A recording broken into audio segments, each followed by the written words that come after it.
Hey guys, welcome to a new video. So today's video is about things that you must do as soon as you land in Canada, and also the things that you should consider to buy within your first month. Most of you guys know us already, but for people who are new to the channel, we are a couple living in Calgary, Canada.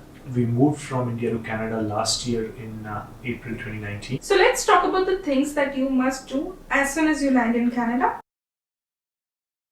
So if you're landing in Canada as a permanent resident for the first time, during your landing formalities, when the visa officer will check your COPR and check your passport, they will also take your application for the PR card. So you don't have to go anywhere separately to apply for a PR card. It is a part of the landing. Second thing is getting your social insurance number, which is also called SIN number. Now, people who are landing as a permanent resident or who are landing as a student, or if you have a work permit, getting a SIN number is mandatory because without the SIN you won't get your salary. Now it depends what airport are you landing at. Some airports do have a counter for Service Canada. So after you're done with your immigration formalities, you can actually go to the Service Canada counter and apply for a SIN. Just in case you're landing on a weekend or you're landing at an airport where they don't have the Service Canada counter, you can visit the Service Canada same day or a day after and apply for the SIN card. Applying for the SIN card would obviously need some documents. It totally depends upon what visa have you landed. If you landed as a permanent resident, they will need your COPR and your passport. If you landed as a student, they will need your student visa. If you landed as a work permit, they will need your work permit letter and your passport as well. The third thing is getting a phone number. So do a proper research while getting a phone number, because here the phone plans are not at all cheap. They are pretty costly because the data is costly here. Now, phone plans in Canada are of two types. First is bring your own device, where you already have a phone with you and you're just getting a phone number for yourself in Canada.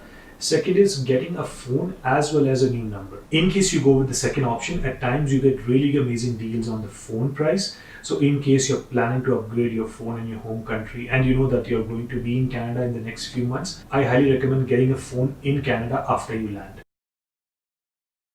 Now, fourth point is getting bank account open in Canada. Before opening a bank account in Canada, you must be having SIN number with you. So before opening a bank account, do your proper research, because for newcomers, there are many offers like getting a cashback or getting goodies like iPad. But I would highly recommend go for the bank which is giving you maximum credit limit.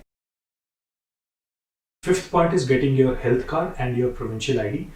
You can apply it from a local registry which is nearby to the place you're living. Now you can apply for health card as soon as you land, but in some provinces, example Ontario, your health card actually gets activated after 3 months. But in Alberta, you are eligible for health benefits as soon as you land. So it totally depends upon the province you are living in.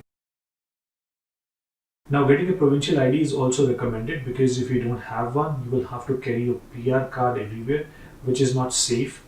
And just in case you end up losing your PR card, it's a tedious process to get that done. But on the other hand, if you lose your government ID, it's super easy to apply again. Now, for getting your health card and your provincial ID done by the registry, they do need a proof of your residence. In case you don't have one, you can actually wait, and then once you have your leasing papers signed for the accommodation, then you can go ahead and apply for these documents.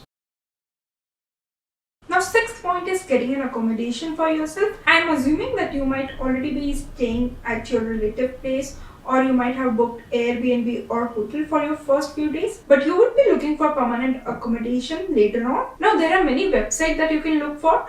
The most common one is Rent Faster and Kijiji. Condo in which we are living, we got it from Rent Faster. Kijiji is not just restricted to home. It's like a website where you can buy and sell a lot of things. It's pretty similar how we have OLX in India. You can also look for rented accommodations on Facebook Marketplace. Facebook Marketplace is also a very widely used platform here for buying and selling things and homes as well. Now let's talk about the things that you should consider buying in Canada during your first month, and we will also talk about the reason why you should get these things. So the first thing that we recommend buying is Humidifier. Humidifier is actually a device which keeps the moisture in the air and reduces the dryness. Because of the super cold weather in Canada, during winter times there's a lot of dryness and you face problems like nose bleeding. So humidifier keeps the moisture in the air and prevents you from all these problems.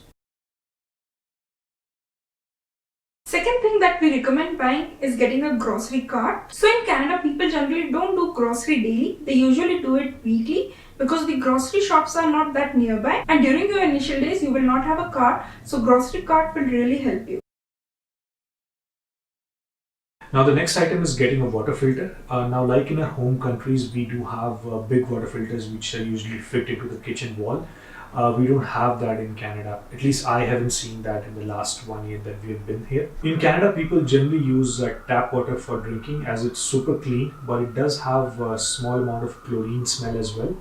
So just in case if you're not comfortable with that, you would need a water filter. So in Canada, to filter out the waters, they have a portable water filter. So it's basically a jug with a water filter fitted into it, and you keep changing the filter every few months. We use something called as Brita because Richa didn't like the smell of the chlorine that we get from the tap water. Brita water filter is really good as it takes away all the smell of the chlorine. But in case you are okay drinking tap water, you really don't need a water filter. Next thing that we recommend is getting a toolkit. You can easily get it from IKEA or any other hardware store. This is because in Canada you have to do all the household work by yourself. You really don't get a house help. Even if you're getting furniture from IKEA or for any other store, it would be packed into small pieces and you have to take it home and assemble it yourself. Hence you will need the toolkit. Now next item is getting a SPF cream. When I moved to Canada, my skin got hyperpigmentation. So when I visited doctor, they told me that because of the harsh UV rays, your skin is getting affected. So they suggested me to use a SPF cream of at least 50 SPF.